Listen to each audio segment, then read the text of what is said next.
यह जो ज्ञान है, न राजा को ऐसा मिला, न ऋषियों को सहज में मिला। यह ज्ञान छुपा हुआ है, लेकिन जो प्रेम करता है, श्रद्धा रखता है, उसके लिए यह खुला हुआ स्वर्ग का द्वार है। आज हम चलेंगे उस परम रहस्य की ओर, श्री कृष्ण के श्रीमुख से बोले गए उन वचनों की ओर जो आत्मा को सीधा ब्रह्म में जोड़ देते हैं। इस संसार में बहुत से लोग ज्ञान की तलाश में घूमते हैं, कोई वेदों में, कोई शास्त्रों में, कोई योग में, कोई तपस्या में, परंतु परम सत्य, परम प्रेम, परम आश्रय कहाँ है? श्री कृष्ण स्वयं कहते हैं, मैं तुझे अब वह ज्ञान दूंगा जो सबसे गूढ़ है, जो केवल मस्तिष्क से नहीं, हृदय की श्रद्धा से प्राप्त होता है। आज हम प्रवेश करेंगे उस राजविद्या में जो ज्ञान भी है, विज्ञान भी, जो अदृश्य भी है और प्रत्यक्ष भी, जो पवित्र भी है और सरल भी, जो मोक्ष का द्वार है और प्रेम की नदी है। कुछ बातें केवल ग्रंथों में होती हैं, कुछ बातें मंदिरों में गूंजती हैं, पर एक बात है जो आत्मा के भीतर सुनाई देती है, भगवान की वह पुकार जो कहती है, मैं सब में हूं, सब मुझ में है और जो मुझसे प्रेम करता है वह मेरे हृदय में है। आज हम प्रवेश कर रहे हैं उस अध्याय में जहां श्री कृष्ण अपने प्रिय सखा अर्जुन को सबसे बड़ा ज्ञान देने जा रहे हैं। राजाओं के समान राज्य ज्ञान, रहस्यों में सर्वोच्च राज रहस्य। भगवान श्री कृष्ण अर्जुन से कहते हैं, हे अर्जुन, अब मैं तुझसे वह ज्ञान कहने जा रहा हूं जो अब तक मैंने किसी से नहीं कहा। यह ज्ञान साधारण नहीं है, यह गुह्यतम है, यानी सबसे गूढ़, सबसे अंतरतम। और मैं यह इसलिए कह रहा हूं क्योंकि तू अनसूई है, तेरे हृदय में कोई द्वेष नहीं, तू प्रश्न करता है पर कटाक्ष नहीं करता, तू जानना चाहता है पर चुनौती नहीं देता। ऐसे हृदय को ही यह परम रहस्य दिया जा सकता है। यह केवल पढ़ा या सुना जाने वाला ज्ञान नहीं, यह वह है जो आत्मा के स्पर्श से जाना जाता है, जिसमें केवल शब्द नहीं, अनुभूति है, जिसे जानकर, अनुभव करके मनुष्य अशुभ से, मोह से, मरण से, माया से, मंथन से, मूर्छा से मुक्त हो जाता है। यह वह ज्ञान है जो आत्मा को शरीर के पार ले जाता है, जो जन्म और मृत्यु के भ्रम को तोड़ता है, जो हमें यह समझने में समर्थ बनाता है कि मैं देह नहीं हूं, मैं आत्मा हूं। और आत्मा जब प्रेम से परमात्मा की ओर देखती है तब वह खुद भी परम बन जाती है, जिसे जानकर आत्मा कांप उठती है, जिसे सुनकर जीवन भर का भ्रम मिटता है, जिसे अनुभव कर लेने के बाद फिर कुछ जानने को शेष नहीं रहता। आज वही परम रहस्य परमात्मा स्वयं अर्जुन को देने जा रहे हैं, क्योंकि वह तैयार है। क्या हम भी तैयार हैं? श्री कृष्ण कहते हैं, हे अर्जुन, यह जो मैं तुझे ज्ञान देने जा रहा हूं, यह कोई सामान्य ज्ञान नहीं है, यह है राजविद्या, यानी विद्याओं का राजा। जैसे सम्राट सबसे ऊपर होता है, वैसे ही यह ज्ञान सारे ज्ञानों में सर्वोपरि है। यह केवल श्रेष्ठ ही नहीं, यह राजगुह्य भी है, यानी सबसे गुप्त, सबसे अंतरतम रहस्य। यह कोई बाहर की बात नहीं, यह तो आत्मा की गहराइयों में छिपा परम सत्य है, जिसे जानकर मनुष्य संसार को नहीं, स्वयं को देखता है। और जब कोई स्वयं को देख लेता है तब उसे परमात्मा स्वतः दिखाई देने लगते हैं। यह ज्ञान पवित्र है क्योंकि यह हृदय की अशुद्धियों को धो डालता है। यह पुण्यदायक है क्योंकि इसके साथ कोई भी कर्म निष्फल नहीं जाता। यह उत्तम है क्योंकि यह केवल भौतिक नहीं, आत्मिक कल्याण करता है। यह ज्ञान केवल पुस्तकों से नहीं आता, यह तो आत्मा के भीतर जागता है, प्रत्यक्ष अनुभव से। यह धर्म है, सत्य और नीति के मार्ग पर आधारित। और सबसे सुंदर बात, यह कठिन नहीं है, यह सुसुखंग है, सहज है, आनंददायक है। जो प्रेम करता है, भक्ति करता है, उसके लिए यह मार्ग सरल हो जाता है और यह नष्ट नहीं होता। यह अव्यय है, इसका फल अमर होता है। यह वह कमाई है जो मृत्यु भी नहीं छीन सकती। जब कोई व्यक्ति सांसारिक चीजों में उलझा होता है तब उसे लगता है कि अध्यात्म कठिन है, लेकिन जब वह आत्मा की पुकार सुनता है तब वह पाता है कि भगवान तक जाना सबसे सरल मार्ग है। प्रेम, श्रद्धा और समर्पण से यह ज्ञान स्वयं उतर आता है हृदय में। राजा की तरह महान, रहस्य की तरह गुप्त, पवित्र गंगा की तरह शुद्ध और चांदनी रात की तरह सरल, यह है वह ज्ञान जो आत्मा को छूकर ईश्वर से जोड़ देता है, जिसे जानने के बाद कुछ भी अधूरा नहीं रहता। भगवान कहते हैं, हे अर्जुन, इस राजविद्या को मैं इसलिए नहीं देता कि यह सभी को समझ में आ जाए, बल्कि इसलिए देता हूं कि जो श्रद्धावान हैं वे इसे आत्मा से ग्रहण करें। लेकिन जो श्रद्धा नहीं रखते, जो संदेह करते हैं, आलोचना करते हैं, जो केवल तर्क से, बुद्धि से सब कुछ तोलना चाहते हैं, वे इस दिव्य ज्ञान को नहीं पकड़ पाते। वे भले ही कितने ही बड़े ज्ञानी हों, परंतु यदि उनके हृदय में श्रद्धा नहीं है तो यह ज्ञान उनके जीवन में फूल की सुगंध की तरह छूकर निकल जाता है, पर टिकता नहीं। और ऐसे लोग मुझे ईश्वर को प्राप्त नहीं कर पाते। वे फिर लौट जाते हैं उसी मृत्यु और पुनर्जन्म के चक्र में, जहां बार बार जन्म होता है, फिर मृत्यु, फिर मोह, फिर दुहक। और यह चक्र तब तक चलता है जब तक श्रद्धा का बीज न फूटे। ज्ञान केवल पढ़ा नहीं जाता, ज्ञान को आत्मा से पीना पड़ता है।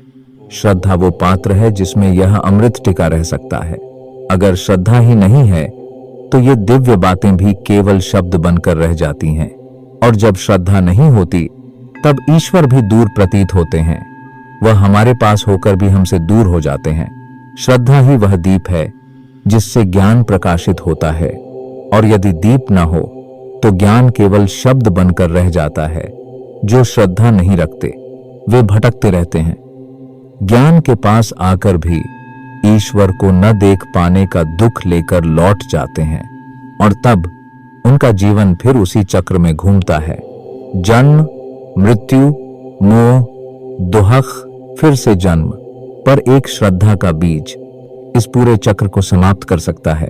भगवान श्री कृष्ण कहते हैं, हे अर्जुन, यह जो संपूर्ण ब्रह्मांड है, चर अचर, दृश्य अदृश्य, यह सब मेरे अव्यक्त रूप से ही व्याप्त है।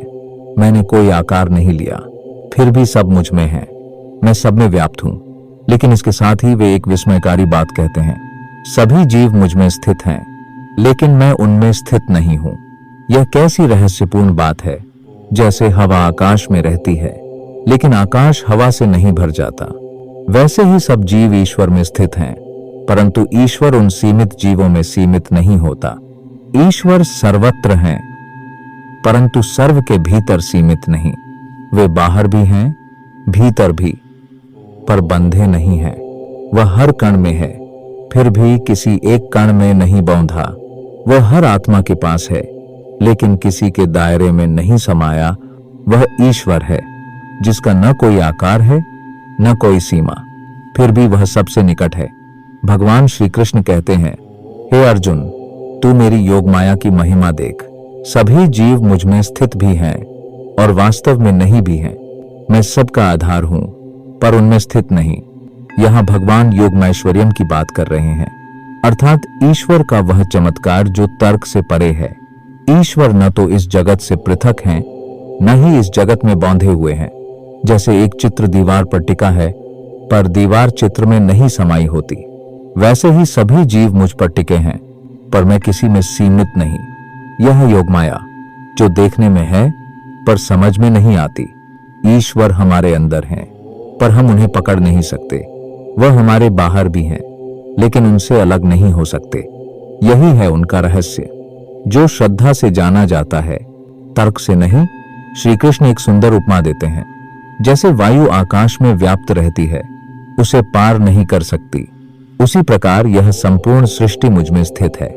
8 वायु को देखा नहीं जा सकता, पर हम उसके होने को अनुभव करते हैं। उसी तरह भगवान हर जीव, हर गति, हर श्वास में है, पर दिखाई नहीं देते। यह एक महान दृष्टांत है ईश्वर को समझने का। वह परे हैं, फिर भी भीतर हैं। जैसे आकाश में व्याप्त वायु हमें जीवन देती है, पर अपनी उपस्थिति जताती नहीं। वह हर सांस में है, हर धड़कन में है, पर उसे देख नहीं सकते। जैसे वायु को हम छू सकते हैं, पर पकड़ नहीं सकते, ईश्वर भी अनुभव से मिलते हैं, साक्षात से नहीं। भगवान कहते हैं, हे अर्जुन, सृष्टि के अंत कल्पक्षय पर सभी जीव मेरी प्रकृति में लीन हो जाते हैं और नए सृजन कल्पादि में मैं उन्हें फिर से उत्पन्न करता हूं। यह प्रकृति का महान चक्र है। सृजन, स्थिति, लय। जैसे रात में सब कुछ शांत हो जाता है, फिर सुबह नए सृजन के साथ सब जागता है, वैसे ही यह ब्रह्मांड भी मेरे ही भीतर आता है और मुझसे ही पुनः प्रकट होता है। हर जीवन मुझ में लौटता है। हर मृत्यु के बाद मैं उन्हें फिर बुलाता हूं। हर कल्प के अंत में सब कुछ मुझ में समा जाता है और अगले कल्प के प्रारंभ में सब कुछ मुझसे ही जन्म लेता है। मैं ही आदि हूं, मैं ही अनंत हूं। मैं अपनी ही प्रकृति को नियंत्रित करता हूं और उसी से बार बार यह संपूर्ण सृष्टि उत्पन्न करता हूं। यह सभी जीव मेरी ही इच्छा से प्रकृति के अधीन होकर कार्य करते हैं। यहां भगवान यह स्पष्ट कर रहे हैं कि हम चाहे जितना सोचें कि हम स्वतंत्र हैं, पर वास्तव में यह प्रकृति ही हमें नचाती है और वह प्रकृति भी भगवान के अधीन है। ईश्वर निर्देशक हैं, प्रकृति मंच है और हम पात्र हैं। यह लीला उन्हीं की है। मैं अपनी ही प्रकृति को नियंत्रित करता हूं और उसी से बार बार यह संपूर्ण सृष्टि उत्पन्न करता हूं। यह सभी जीव मेरी ही इच्छा से प्रकृति के अधीन होकर कार्य करते हैं। यहां भगवान यह स्पष्ट कर रहे हैं कि हम चाहे जितना सोचें कि हम स्वतंत्र हैं, पर वास्तव में यह प्रकृति ही हमें नचाती है और वह प्रकृति भी भगवान के अधीन है। ईश्वर निर्देशक है, प्रकृति मंच है और हम पात्र हैं। यह लीला उन्हीं की है। हे अर्जुन, ये सब कर्म मुझे नहीं बांधते। मैं इनसे उदासीन रहता हूं और इनमें आसक्त नहीं होता। ईश्वर सृष्टि करते हैं पर उन कर्मों से बंधते नहीं। उनका सृजन, पालन और संहार पूर्ण निर्लिप्तता से होता है। मैं सब कुछ करता हूं, फिर भी कुछ नहीं करता। मुझे कुछ पाने की आकांक्षा नहीं, ना कोई अपेक्षा। मैं केवल प्रेम से बहता हूं। भगवान कहते हैं, मेरे अधीन प्रकृति यह चर अचर जगत रचती है। हे अर्जुन, मेरे संकल्प से ही यह संपूर्ण संसार चलता है। ईश्वर प्रकृति के निर्देशक हैं। वे दृश्य में नहीं पर सत्ता के मूल में हैं। जो हो रहा है वो उन्हीं के अधीन हो रहा है। तेरा जीवन, तेरा समय, तेरे आसपास की सारी हलचल, सब कुछ मेरी आज्ञा से चल रहा है।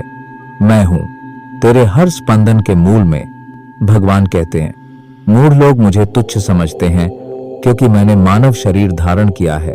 वे मेरे परम दिव्य स्वरूप और सभी प्राणियों के अधिपति स्वरूप को नहीं जानते।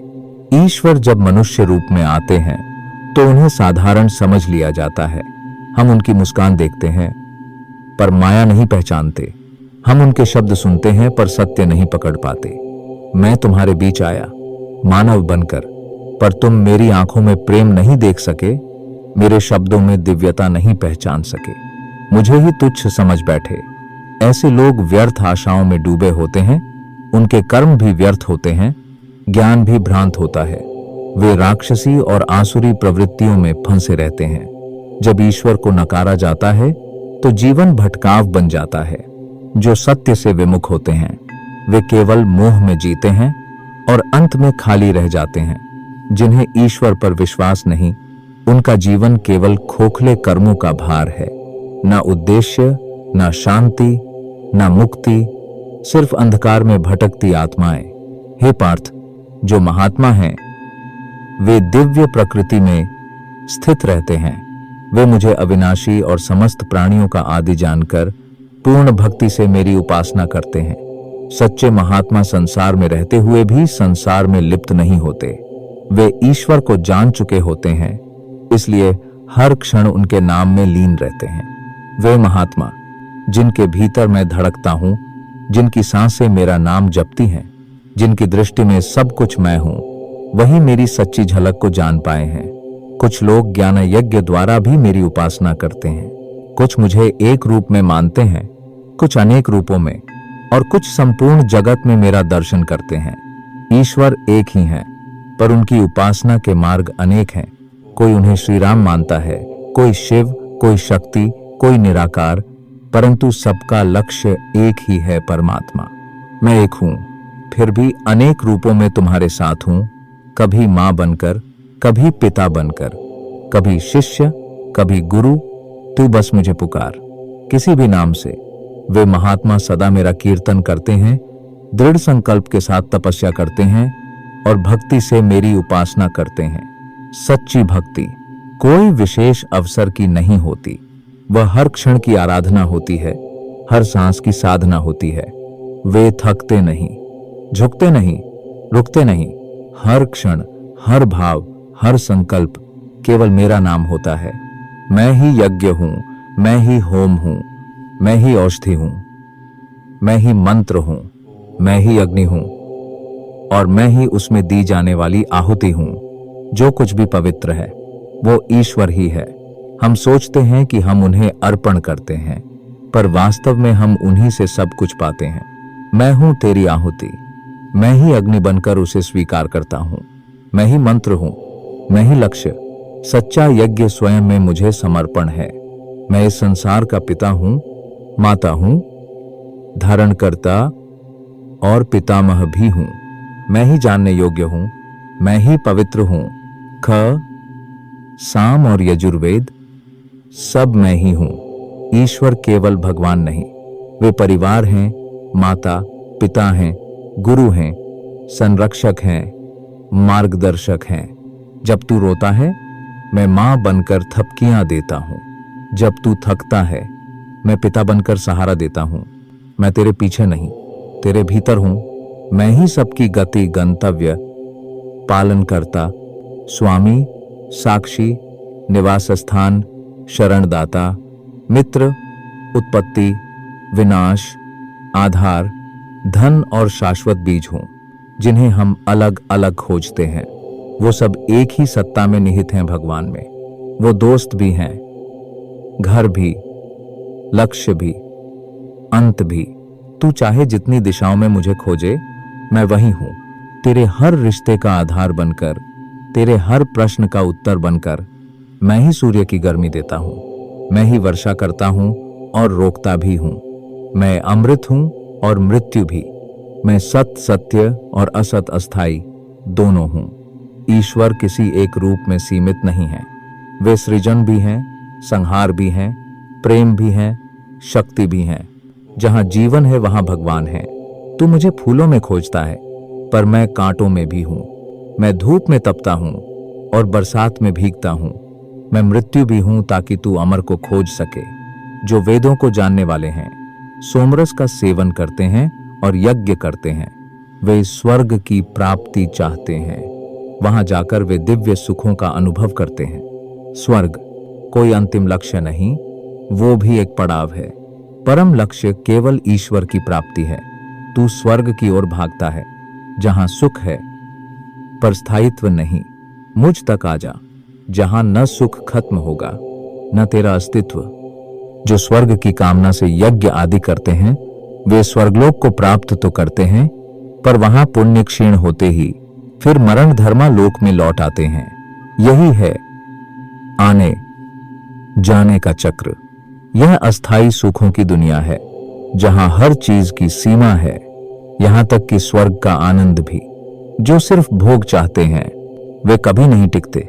जो पुण्य करते हैं केवल स्वर्ग के लिए, वो लौटते हैं फिर से मृत्यु के द्वार पर। क्योंकि जहां उद्देश्य केवल भोग है, वहां मुक्ति नहीं, बस चक्कर है।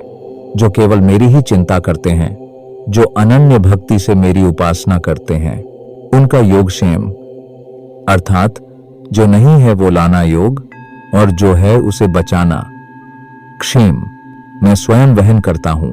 परमात्मा कहते हैं, मेरे भक्त को जीवन में किसी चिंता की जरूरत नहीं।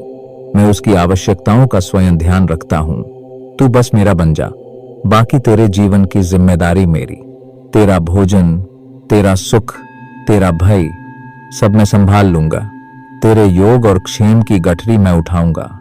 जो अन्य देवताओं की पूजा करते हैं, वे भी श्रद्धा से मेरी ही पूजा कर रहे होते हैं, क्योंकि सब शक्ति मुझसे ही निकली है, परंतु वे विधिपूर्वक नहीं कर रहे, क्योंकि वे मुझ में ही मुझे नहीं पहचान पाते।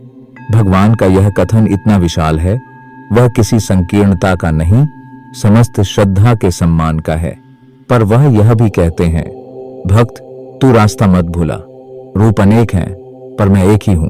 तू चाहे मुझे किसी भी रूप में माने, आकाश हो या अग्नि, शिव हो या शक्ति, सब मेरी ही अभिव्यक्ति हैं। पर जो मेरी मूल सत्ता को नहीं समझता वह विधि से भटक जाता है।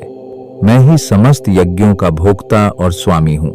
जो यह नहीं समझते, जो केवल यज्ञ की क्रिया में अटक जाते हैं, वो तत्व को नहीं पहचानते और इसीलिए भटक जाते हैं। परमात्मा को पाने के लिए केवल विधि नहीं बल्कि तत्व ज्ञान, समर्पण और हृदय की आहुति चाहिए। तेरे यज्ञ, तेरे व्रत, तेरे दान, अगर उनमें मेरी अनुभूति नहीं तो वे खाली हैं। मैं क्रिया में नहीं, भाव में हूं। जो देवताओं की पूजा करते हैं वो देवताओं के लोक में जाते हैं। जो पितरों की पूजा करते हैं वो पितृलोक को प्राप्त होते हैं। और जो मुझे भजते हैं वो मेरे ही पास आते हैं। संसार का नियम स्पष्ट है। तू जहां प्रेम करेगा तू वही जाएगा।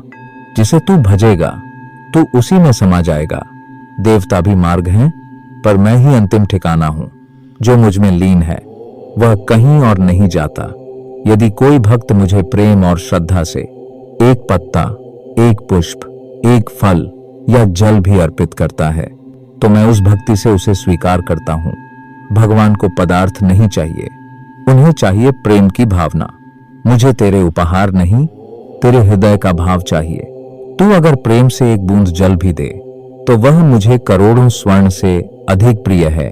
हे अर्जुन, तू जो कुछ भी करता है, भोजन, यज्ञ, दान, तप, सब कुछ मुझे समर्पित कर।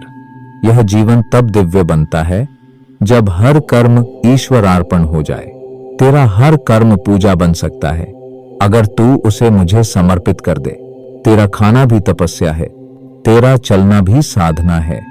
अगर तू कह दे, हे प्रभु, यह भी तुझे अर्पण है। हे अर्जुन, जब तू अपने सभी कर्म मुझे अर्पण करके करेगा तो तू उनके शुभ या अशुभ फलों से मुक्त हो जाएगा। तेरा चित्त वैराग्य और योग से संयुक्त होगा और तू कर्म बंधन से पूर्णतः विमुक्त होकर मुझ में लीन हो जाएगा। यह है कर्म का रहस्य। जब मैं का बंधन हट जाए तो कर्म मोक्ष का मार्ग बन जाते हैं। जब तू हर कार्य, हर संकल्प मुझे समर्पित कर देगा तो फिर न पुण्य बांधेगा न पाप। बस तू बहेगा मेरे प्रेम की उस धारा में जो तुझे मुझ तक ले आएगी। यदि कोई व्यक्ति अत्यंत पापमयी जीवन जीता रहा हो परंतु अनन्य भाव से मेरा भजन करने लगे तो उसे भी तू साधु मान, क्योंकि उसने सही निर्णय लिया है। अब वह मुझ में समर्पित है। भगवान के लिए बीता हुआ कल कुछ नहीं, वह वर्तमान के प्रेम को ही देखते हैं। कभी तू गिरा था पर अब तू उठकर मेरी ओर चल पड़ा है तो मैं तुझे स्वीकार करता हूं। तू मेरे लिए अब पवित्र है क्योंकि तेरे इरादे अब पवित्र हैं। मैं सब प्राणियों के प्रति समान हूं। न कोई मेरा शत्रु है, न कोई मुझे अधिक प्रिय है। पर जो भक्त मुझे प्रेम से भजते हैं मैं उनमें होता हूं और वे मुझ में होते हैं। यह है ईश्वर की निष्पक्षता और भक्त के लिए विशेषता। जिसमें ममत्व नहीं वो सबका अपना है। मैं तुझसे दूर नहीं हूं।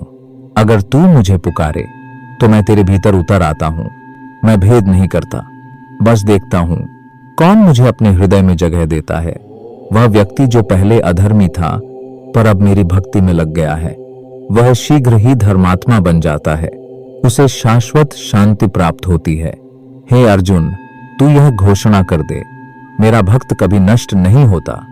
यह है श्री कृष्ण का प्रण। जब कोई उनका हो जाता है तो प्रभु उसे कभी नहीं छोड़ते। तू मेरा हो जा, फिर चाहे तू कितना भी टूटा, बिखरा या गिरा हुआ क्यों न हो, मैं तुझे संवार लूंगा। तेरा भविष्य मैं हूं, तेरा अंत कभी नहीं होगा। हे अर्जुन, जो लोग समाज में हीन, तिरस्कृत या पापियोनी माने जाते हैं, जैसे स्त्रियां, वैश्य, शूद्र, यदि वे भी मुझे शरण में लेते हैं तो वे भी परम गति को प्राप्त होते हैं। ईश्वर के द्वार पर किसी की जाति नहीं होती, केवल भक्ति होती है। तेरे जन्म का कोई बंधन नहीं। अगर तू मेरा हो गया तो तू सब बंधनों से मुक्त हो गया। मैं तुझे वैसा नहीं देखता जैसा समाज देखता है, मैं तुझे वैसा देखता हूं जैसा तू मेरे भीतर होता है। जब स्त्री, वैश्य, शूद्र भी मुझे पाकर मोक्ष को प्राप्त कर सकते हैं, तो सोचो धर्मात्मा ब्राह्मण, भक्त और एचासी कितनी सहजता से मुझे पा सकते हैं। हे अर्जुन, यह संसार अनित्य है, दुखों से भरा है, इसलिए तू इस संसार में रहते हुए भी मुझे भज। यह संसार तुझसे कुछ छीनता रहेगा, पर मैं तुझे कभी खोने नहीं दूंगा। मुझे पकड़ ले, इस नश्वर संसार में मैं ही तेरा शाश्वत सहारा हूं। हे अर्जुन, मुझ में मन लगा, मेरा भक्त बन, मुझे अर्पण कर, मुझे नमस्कार कर, तू निश्चित रूप से मुझको प्राप्त होगा। यह मेरा सत्य वचन है, क्योंकि तू मुझे प्रिय है। यह श्लोक भगवान की प्रेम की पराकाष्ठा है। यह केवल आदेश नहीं, यह एक आमंत्रण है प्रेम का। तू मुझे चाहे, बस मन से, श्रद्धा से, मैं तुझे अपना बना लूंगा, क्योंकि तू मुझे प्रिय है और मैं अपना प्रिय कभी खोता नहीं। राजविद्या वह ज्ञान जो सबसे गूढ़ है, और राजगुह्य वह रहस्य जो केवल प्रेम से खुलता है। इस अध्याय में भगवान ने खुद को हर रूप में खोलकर रख दिया है, पर उन्होंने एक बात स्पष्ट कर दी, तू अगर मेरा हो गया तो मैं तुझे कभी नहीं छोड़ूंगा। हे प्रभु, तेरी ये अमृतवाणी हमें फिर से जीवन का अर्थ समझा गई। तेरा यह संदेश कि तू सब में है और जो तुझे चाहता है तू उसका हो जाता है, हमें भीतर से भीगो गया। आज हमने जाना कि राजविद्या कोई किताब नहीं, बल्कि वो अनुभव है जब आत्मा परमात्मा को पहचान ले, और राजगुह्य वो रहस्य है जो प्रेम और समर्पण से खुलता है। हमें न ज्ञान की पात्रता चाहिए, न जन्म का गर्व, बस तू चाहिए, तेरा नाम चाहिए, तेरी शरण चाहिए। हे माधव, हम इस जीवन को अब तेरी भक्ति में समर्पित करते हैं, क्योंकि तूने कहा, मां में वैश्यसी सत्य ते, तू निश्चित रूप से मुझे पाएगा। जय श्री कृष्ण। हरि ओम।